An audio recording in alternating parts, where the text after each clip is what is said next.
right, so this is to talk a little bit about making compositional studies. So you're going to think about what your theme is for your drawing first, whether it's going to be a landscape or maybe something abstract, maybe something graphic, like words, text. Maybe it's an animal or a human, like a portrait. So there's a lot of different things you can do. And you might want to think about the different strategies that we learned. And you're going to draw 2 vertical rectangles. We call this portrait style, even though it doesn't need to be a portrait drawing in that style, and 2 horizontal. So we have our 4 little composition ideas. And let's say we were going to do a flower. So I could do a flower with maybe a centered composition. So I have my flower coming out centered in the composition. It's perfectly symmetrical for the most part, but I would throw a little bit of asymmetry in here as I go along, just so it has that interest we were talking about, kind of dynamic interest.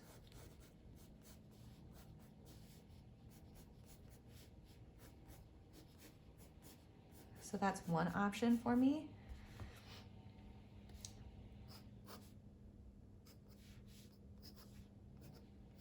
Right, so I have this symmetrical flower, and then I would, create my textures and patterns, maybe some stippling in the center.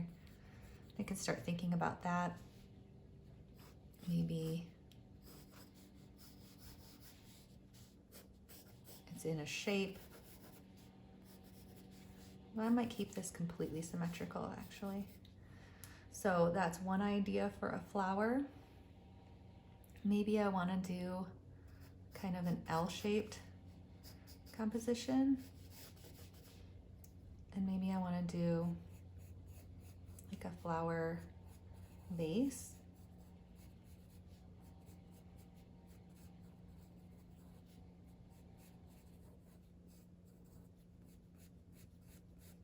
Maybe one flower is really falling down. And maybe there's like petals kind of being littered. And this is kind of a little too short, so I would probably move the vase down, right, to make these flowers appear a little bit taller.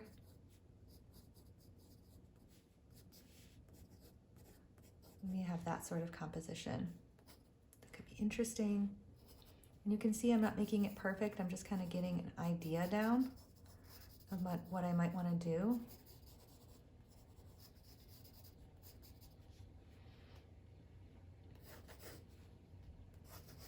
Let's think of another idea. So let's say I want to do something. You don't have to use all the strategies we talked about, but let's say I want to do something triangular with a flower.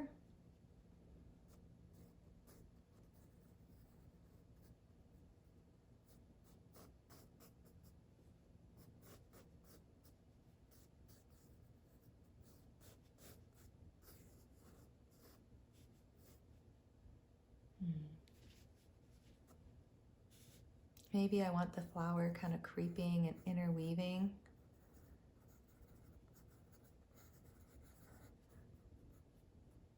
Maybe another flower weaving around it.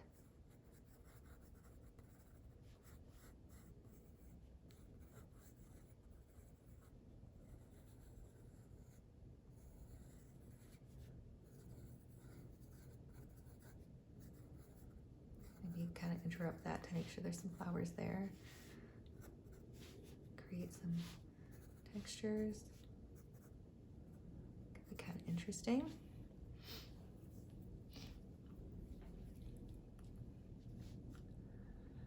And maybe I want to do something with rule of thirds.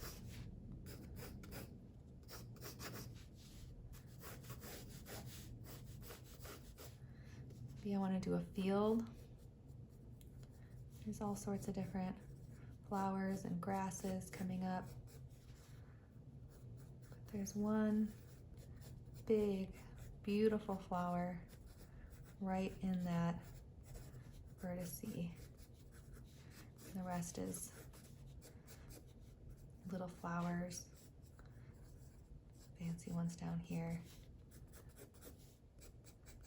And then maybe off in the distance, I put like a little farmhouse in the other vertice, just to give it some depth. Maybe there's some little hills or mountains in the background.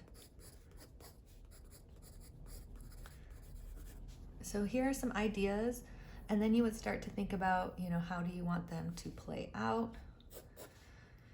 Do you want to do, maybe with this one I would do different hatching and cross-hatching styles in them.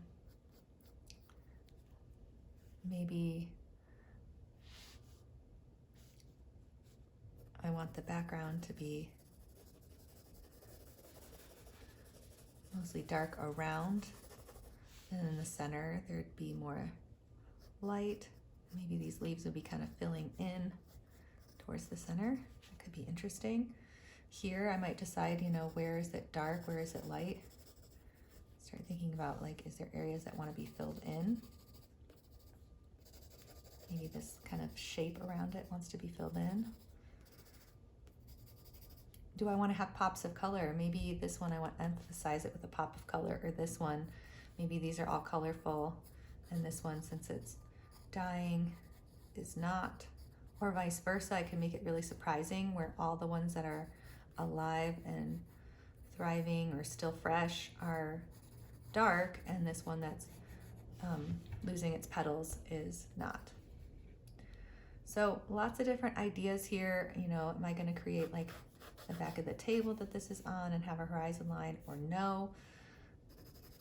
So we're just planning out this image that you're drawing. You can get ideas from other artworks, kind of research the theme you're looking at. If you're looking at a flower or animal or a portrait, how do you want to show this?